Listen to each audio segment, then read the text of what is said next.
Salama daholo andao andray raha ho resahana ny mahakasiky ny fanohan-kevitry ny fanirisoerana evo momba anireo solombavam-bahoaka izay mivondrana ao anatin'ny vovonan'ny firaisan-kina tamin'ity herinandro ity, ka izay no fakafakana amintsika atao anatin'ity video ity ary manasantsika rehetra anaraka an'ity video ity hatramin'ny farany. Aza dino ny milaiky ny videontsika ary tsarovatrany ny miabony amin'ny sainantsika mba ahafahanareo manaraka tsy tapaka ny video izay lefany amintsika sy tomatavatasy toy izao ny fanaovana azy. Tsy ampiandrely isika fa avy hatrany tonga dia vavany ndao ary. Fa milohany idirantsika amin'izay fanakinana izay nataon'ny fanirisoerana evo izay dia ndao aloha ho fantarintsika ireto vaovao manaraka ireto. Andry Rajoelina nanafatra ireo député ny amin'ny resaka siady. Tontosa tamin'ny andron'ny 24 Jolay 2024 tetsy amin'ny lapam-panjakana Iavoloha ny lanonana fanendrena ny Prime Ministre lehibe ny gouvernemanta. Tonga maro teny antoerana ireo député izay zato mianadahy avy amin'ny vondrona Irmara izay notariny filohan'ny antenimieram-pirenena. Nandritra ity fotoana ity dia nanome lesona ho an'ireo député ny filohan'ny Republika no amafisy ny fampiasana ny volan'ny siady. Nambarany tamin'izany fa misy ireo député nampiasa ara-dalàna io vola io saingy ao koa ireo tsy nampiasa araky ny tokony ho izy izany vola izany. Nanjavona ny siady any député sasany ary tsy hitakory izay tena vokany ho an'ny vahoaka. Nampatsiahy ny filohan'ny Republika fa tokony hitondra asa ny andraikitry ny solombavam-bahoaka fa tsy mijanona amin'ny fandrosoana lalàna fotsiny ihany. Henoy ny feon'ny vahoaka fa io no masimandidy hoy hatrany ny filoham-pirenena rehefa nandefa hafatra izay nentefa tamin'ireo solombavam-bahoaka maro tonga teny antoerana. Marina fa ny siady dia vola napetraka eo am-pilatanan'ireo député entin'ireo anaovana fotodrafitrasa eny amin'ny distrikta nahalany azy avy. Etsy andanin'izay moa resaka asa sosialy no nanombohan'ny Golamali Jacques na i Baba Tealongo ny adidiny taoriny nahavoafidy azy ho député izay voafidy tao an-Tanimora Sud faritry ny Androiny. Io distrika io dia anisan'ny zandriny sady vaovao raha eto Madagasikara. Mbola manjaka any antoerana ny tsy fandriam-pahalemana toy ny halatromby sy ny asan-dahalo. Noho izany indrindra no nanolorany ity député ity ny fiara tsy mataho-dalana ho ampiasain'ireo vahoaka. Azo entina ihany koa raha sendra misy marary ka mila fitsaboana maika. Fampanantenana izay natany tao anatin'ny fampielezan-kevitra moa izy ity ka izao no tanterahana izao hoy hatrany Baba Tealongo raha nitafa tamin'ireo vahoaka izay nifidy azy. Inona araka izany fa hanampinimponina ny fahazona anireto fitaovana vaovao tahaka an'izao hoy hatrany ireo olo sasany. Ka noho izay dia maro moa ny velom-pisaorana raha vantany vao nahita an'izay fanomezana lehibe izay nataony solombavam-bahoaka ny Antanimora Sud ho an'ireo vahoaka ny Antanimora Sud ireo ary nisaotra sy nankasitraka azy fa tsy nijanona ho fampielezan-kevitra fotsiny ireny resaka nataony nandritra izay fampielezan-kevitra izay fa no tanterahany azy izany dia midika fa asa fa tsy kabaro ho ireo sasany.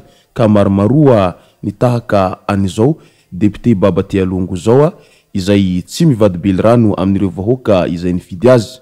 Etsy ankilany moa antenimieram-pirenena manakina ny fihetsika ny député ny firaisan-kina ny mpanohitra sasany. Miteraka resabe eo anivon'ny samy mpanohitra ihany ny fifidianana ny filohan'ny antenimieram-pirenena ny alakamisy 20 Jolay lasa teo. Kandida tokana ary voafidy 100 vato 70 tamin'ny mpifidy 70 ny député Tokely Justin izay natolotry ny vonan'ny politika miaradia amin'ny filoha Andry Nirina Rajoelina.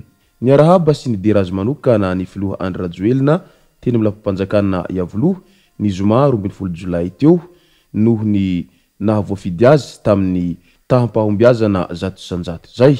Etsy andanina zay dia naneho ny fanakianany ireo sombavombahoaka avy amin'ny fanoherana ny ankolafy maro avy amin'ny mpanositra. Anisan'izany Ifanisoernaivo izay filohany mpanositra eo anivon'ny diaspora malagasy. Tena hoe voafidy tamina vato 70 tamin'ny mpividy 70 nanatrika fivoriana tokoa ve ilay filohany antenimieram-pirenena vaovao isatrany. Tsy mba hoe nandrotsaka olona iray akory ireo mpanositra 20 ka mba nifidy azy amin'ny vato 20 amin'ireo mpividy 20.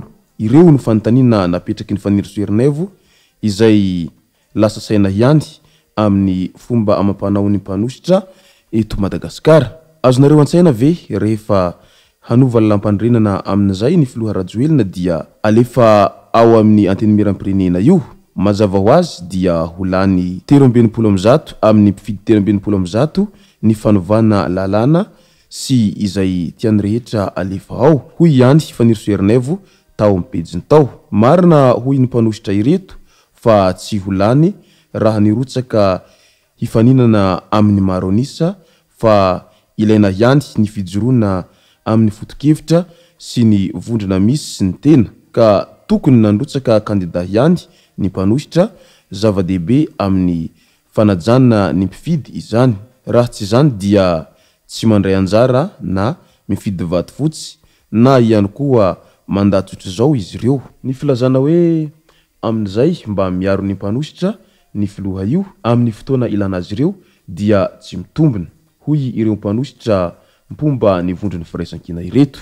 Midika izany fa tsy nijoro amin'ny itiavany Ifanisoernaivo azy ny fotokevitra izay narosiny ireo mpanositra nandritra izay fivoriana izay raha toa ka niandrandra azy ireo mba hanolotrolona hirotsaka fidiana hifaninana amin'ny maronisa ny tenany. Fa mety misy ihany ny mahamarina an'izay fanonkevitry ny Ifanisoernaivo izay ary ao ihany koa ny mety ho antony iray lehibe na tonga ireo depute mpanositra rehetra tsy nanolotra olona satria fantatra izy ireo fa na dia hanolotra olona aza izy ireo tsy holany mihitsy fa tsy maintsy ny maronisa ny holany ka mety izay no antony nanosika azy ireo aleon'izy ireo tsy nanolotra olona satria efa fantatra fa tsy holany izay. Etsy ankilan'izay ihany koa moa maro ireo mpanara-baovao sy ireo mpamakafaka ara-politika samy naneho ny heviny mahakasika an'izay mpanositra izay ary misy aza ny mametra-panontaniana amin'ilay hoe tena ahavita hijoro hatramin'ny farany ho mpanositra ve iretsy izay milaza ny tena ny ho mpanositra iretsy sa ahoana ny tena ho fika sy ny hevitra izy ireo manoloana ny zava-misy amin'izao fotoana izao. Tena ho vitan'izy ireo tokoa ve izay hanositra hatramin'ny farany izay sa hiova hevitra ihany izy ireo rehefa afaka fotoana fohy eo. Hoy ny mpanara-baovao sy ny olom-pirenena malagasy raha vantany vao maneho hevitra mahakasika an'izay resaka fanoherana izay. Izay moa no masaka azonaroso tao anatin'ity video ity tomboky lasy tomboky vavy misaotra antsika rehetra nanaraka an'ity video ity hatramin'ny farany. Azadino ny milaiky ny videontsika ary tsarovatra ny miabony amin'ny sainantsika mba ahafahanareo manaraka tsy tapaka ny video zay lefa ny amin'ny sisy tao matawata gasy. Tomboky lasy tomboky vavy mankasitraka dia mirary soa.